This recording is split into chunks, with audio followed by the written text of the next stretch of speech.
Sabrina the Animated Series, Episode 56. Somehow a fish hanging upside down bites someone when it should be dead, and apparently the fisherman tells him to stop playing around and walks away annoyed. And the writer's sadistic by showing us bullying for no reason. Jem says ew from Sabrina telling her something about history, and for no reason the wizard nudes with Salem looking for a rare potion ingredient. I hate that he says spell component instead for no reason, when not every spell requires potion ingredients. Chloe wishes she could go on a field trip without being expected to write a paper about it. And Harvey wishes he had no responsibility. Sabrina has a magic idea and Chloe says, uh-oh. It's so miraculous that she still likes her despite her being a witch if she's characterized like this counterintuitively. Sabrina wants a wind to blow them all to an island on the boat. It makes her look so stupid that despite Chloe saying uh-oh twice, she still doesn't. And makes Chloe confusing that when she's told her actual plan, she loves it. Because what makes her think it'll work out now? The boat goes really fast in a storm, and somehow Sabrina thinks this is now a bad idea when she would have always known what the spell's result was going to be. Because she has to imagine it to do it. And why would someone omnipotent think they're actually in danger? Logically, she'd have full control over the boat. They eventually wash up on a beach. Why were Sabrina and Chloe ever unconscious when Sabrina would have just needed to summon air bubbles? And they were lucky they survived. You'd think she'd feel guilty the whole episode for almost getting them killed, but that'd be too depressing. There's a long time where the kids just play around for a beach party. Why wouldn't any of the mortals look back at Salem and Eye of Newt when they start talking? They wouldn't recognize their voices. I have to assume all of the witches here are fine with this, and Sabrina says she is, and that she just plans to use a spell to get them home when they feel like going home. Salem wants to go to higher ground to figure out where they are, because it's up to him. I have to assume it's still an episode pretending that he never had magic as a cat. He finds a totem that Eye is scared of. A bully says his monkey buddies want something from him. There's no way the bully would show any compassion. Sabrina says out loud that she wants ice and then water, and somehow both times she tries to use magic, it fails. And she somehow shrugs it off, instead of freaking out that she's run out of magic. Eye's reading a book with the words Bermuda Triangle and says that here, magic won't work here, because it's the one place on Earth where the wall between Earth and the magical realm is thin. The Witches' Council would have fixed this problem because they care about witches. Also, if he's always carried this book ever since he went on the boat, why didn't he get drenched with water during the storm? I guess he was hiding under the deck. Salem suffers for a while, and Eye says the cockatrice's poison could drive Salem nuts. And Salem says, here's Salem, so he decides to warn Sabrina. Sure is inconvenient that something named after a mythological animal was here, when it'd only be here if a witch summoned it, and had a spell cast so that it would swim to this island just because she was sadistic. Harvey gets put off by Jem's advances, and the bully gets bit on the nose. Chloe says they should get home because they're all hungry. The most ridiculous looking kid talks as if he doesn't believe that getting on a boat will guarantee them getting blown back home. He then instantly acts cheerful, so that makes no sense. And he talks a bunch of boring big words, and Sabrina can't summon a big wind. She should have assumed that she was in an enchanted place right away. It's cringeworthy seeing Salem act like this. It wastes my time, and it's clear that the writer hates him. Then it'd be better to just see slapstick against him. Why did the kids ever believe her in the first place that there would be a storm any second when the skies weren't covered in clouds? Why didn't she just instantly skip to telling them to fix the boat? Somehow a bird landing on the ship makes it fall apart, and somehow only Harvey lectures them for giving up, and gives them a motivational speech to build a boat. The bully wants to live on the island with the monkeys. Why did he even try asking Sabrina to go with him? This could only make sense if he was in love with her. Those kids could have easily had the palm tree land on them. It's impressive that all of them are getting the work done to build a ship when they're all 12. I hate how long Salem's talking for. It was instantly predictable that he was planning to ruin the engine idea. Why didn't anyone hear him and stop him? Weren't they close by? The episode was already a blatant ripoff of Lord of the Flies. But it didn't have to rip off Gilligan's Island too. Eventually Sabrina finds out the engine was taken and she steps on a branch that sends the newt flying to punish him for having an annoying voice. Sabrina goes onto the jungle boat, and Gem's been smartly having someone fan her with a giant leaf. She doesn't have a reason to humor her. What good is money when you're trapped on an island? She says she's in control now. She was always in control, that's why they were banning her. Harvey warns Sabrina to stop admitting that her cat stole their propeller because they don't believe her. Who else would have stolen it? So she smartly agrees. The boat is rowed across the jungle river, and they see a pyramid with monkeys all over it. Now I have time to say it's completely forced that their field trip took them near the Bermuda Triangle. That would be really expensive and take forever. All the kids end up caught in traps, including the bully. Sabrina asks them if they're alright when she knows they are. Sabrina runs away from a giant rolling boulder and grabs a swinging vine to save herself. A cage lands around her in front of Salem. Why have the main character, who's a witch, become a damsel in distress again? I guess the cages are made of such tough bamboo that it's impossible for these kids to bend the bars into being broken. And they aren't trying because they assume that. Harvey gets the cat in the bag and pulls the lever to free Sabrina, so she hugs him. He says the monkeys freed them. We should have seen that instead of me just being distracted by wondering how the hell he got free, when I could have enjoyed him being useful. It's a deus ex machina that the bully was ever able to befriend those monkeys. I'm sure the monkeys would have just tried to attack and kill them on sight, or at least avoided them. The boat starts going off on a trip on the ocean, and Sabrina decides to use magic to make it go to Italy, rather than go home like I always thought she wanted to do because they all miss their parents. She realistically still wanted to have fun and not go to school, but she should know that her aunts would warp her to them as soon as they get worried from her not coming back, and it'll be right in front of her mortal peers. But they could just blame demons, so they won't know she's a witch from that, so that would happen anyways.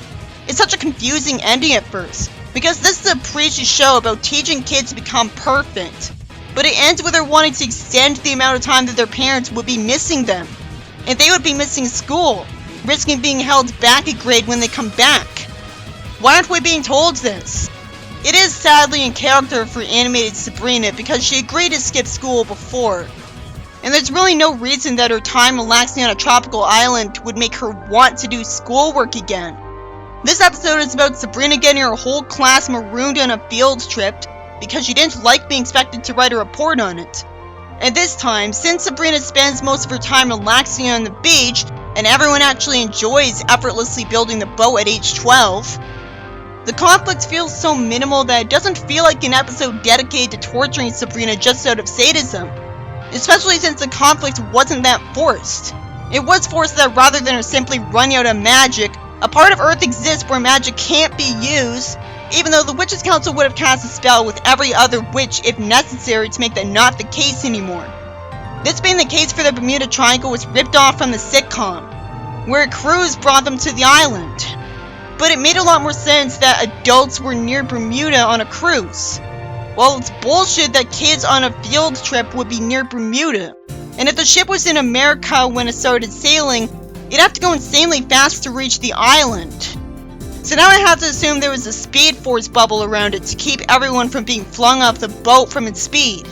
Or it could make sense because this is an alternate universe where the Bermuda Triangle is right next to America. Or the boat just went through a portal.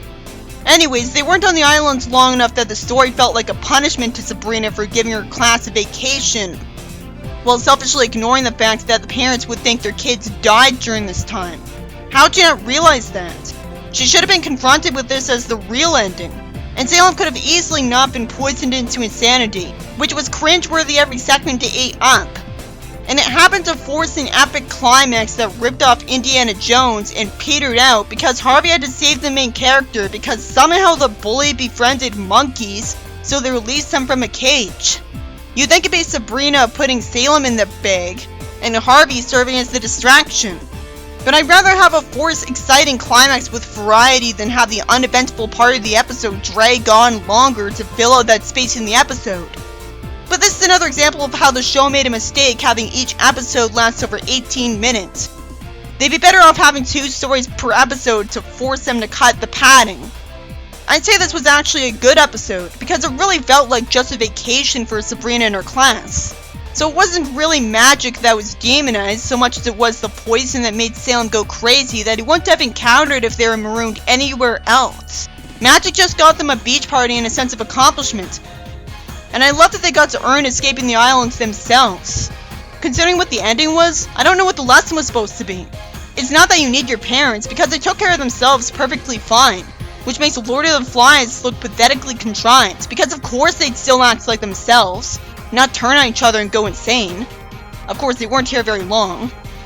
But of course they'd simply ingest the island's food and water and be fine. They would have had a problem if they missed school, but they didn't.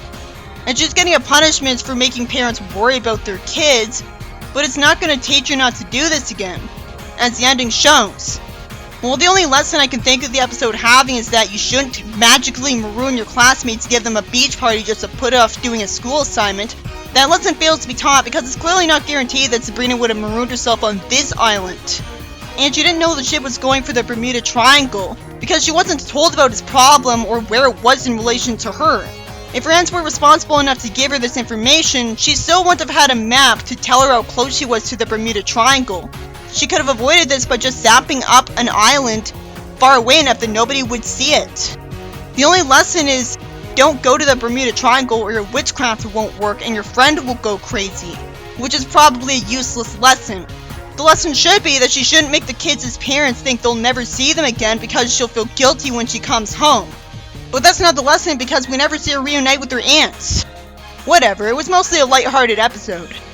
It wasn't creative though. Sabrina the Animated Series, Episode 57.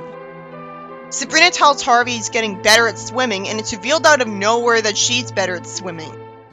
And Harvey says it's been his dream to become a lifeguard since he watched Baywatch. He says they can eat a lot of junk food, and Chloe happily says alright, and they all high-five.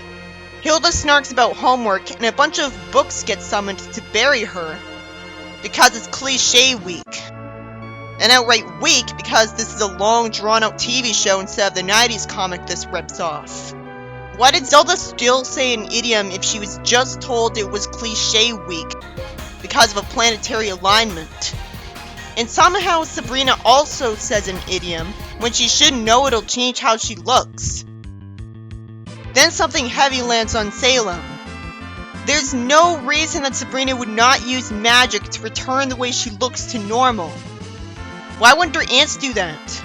Why won't they do whatever it takes to return her to normal before sending her to school? Not everyone's as gullible as Harvey. Harvey buys it when she says it's face cream that's wrong with her face.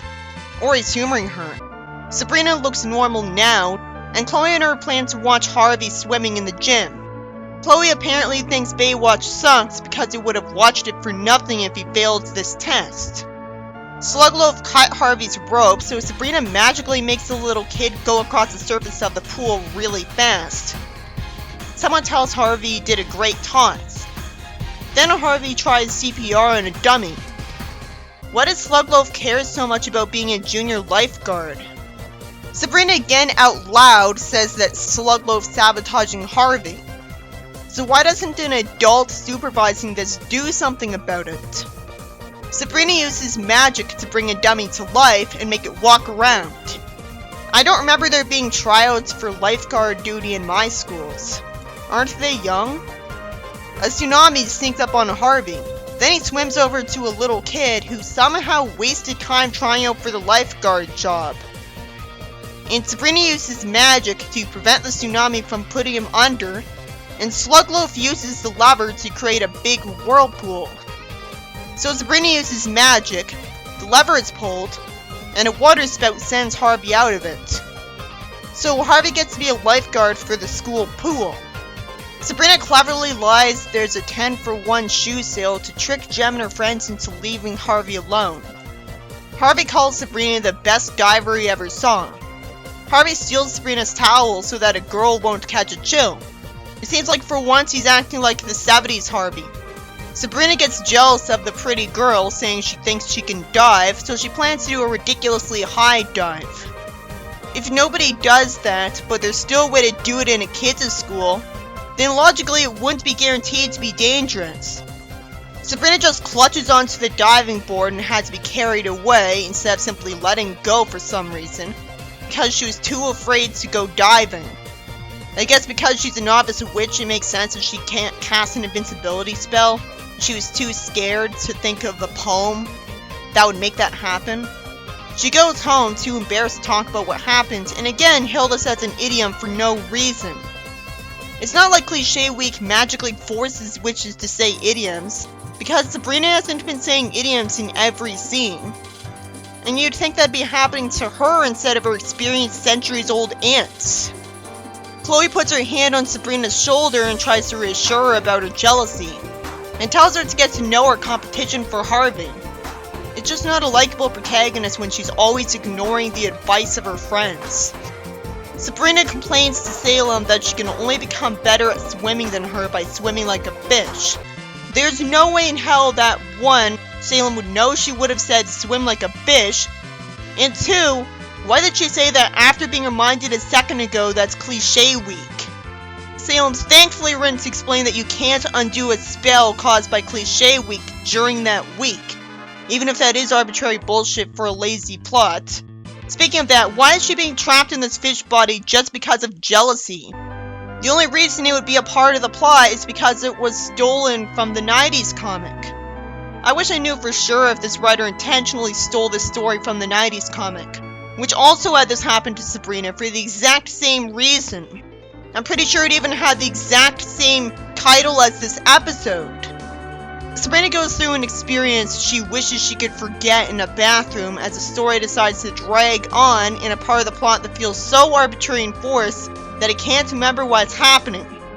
Salem leaves Sabrina alone to jump on tables in the mall and eat from them. And then Sabrina's bowl isn't where he left it because the mall security cop didn't mind his own business and arbitrarily dumped her into the fountain, which has a big scary fish. What was he thinking? Why does a mall fountain have a fish with teeth? Sabrina has to swim through a fence full of holes to escape it. And then she gets nearly sent over a waterfall. Predictably, she does go over a waterfall because it's a lazy cartoon, and Salem runs into the shopping ants and warns them of what happened. What is the point of this plot if it's just going to steal from a comic book? It even results in the ants going to a bridge outside to try to save Sabrina. The ants transform into submarines underwater. A giant clam shows up on the surface of the ocean, so everyone on Harvey's beach runs away from it, and the clam is Salem. This happened because somehow he said if he could find Sabrina, he'd be happy as a clam. So there's a loophole where he can still use magic despite not having it anymore. Hilda says if you make a magic wish out of jealousy, you have to either let it run its course, or the one you're in love with needs to kiss you. Again, it plagiarizes the 90s comic. Again, the only reason Harvey would actually kiss a fish instead of just accusing them of pulling a prank on him like it looks like, is that he's either been brainwashed or is vulnerable to peer pressure. And he's not vulnerable to it, because he makes an excuse not to, even though he's told that the fish will die, and even offers to buy a new fish. Zelda says she'll get the help of a senior lifeguard because this is too much for him. So Harvey kissed her back to normal. I liked it better in the 90s comic where he didn't make so many excuses not to because he wasn't as much of a jerk there. Why didn't he faint like in the 90s comic? Why did he just act worried instead of freaking out like a real person? This would only make sense if he already knew the family were witches. He doesn't say that he thought he was dreaming or hallucinating the whole thing. He says something nice to Sabrina to make her feel better and says he was only helping out that pretty girl, which is more a character for this Harvey. And why would Salem say an idiom at the end? You'd think an episode about Cliché Day would have had a lot more focus on it. This episode is plagiarizing the 90s comic about Cliché Day, and the other 90s comic about Sabrina getting turned into a fish by her jealousy, which somehow can't be reversed unless Harvey kisses her, when it's not fair to punish someone for jealousy because they can't help it. I think that the comic even has the same name as this episode. There are differences from those plots, but I don't care about them. This plot is boring and forced. The fact that it takes place in a mall later makes it make even less sense. At least it doesn't demonize magic outright, and instead jealousy,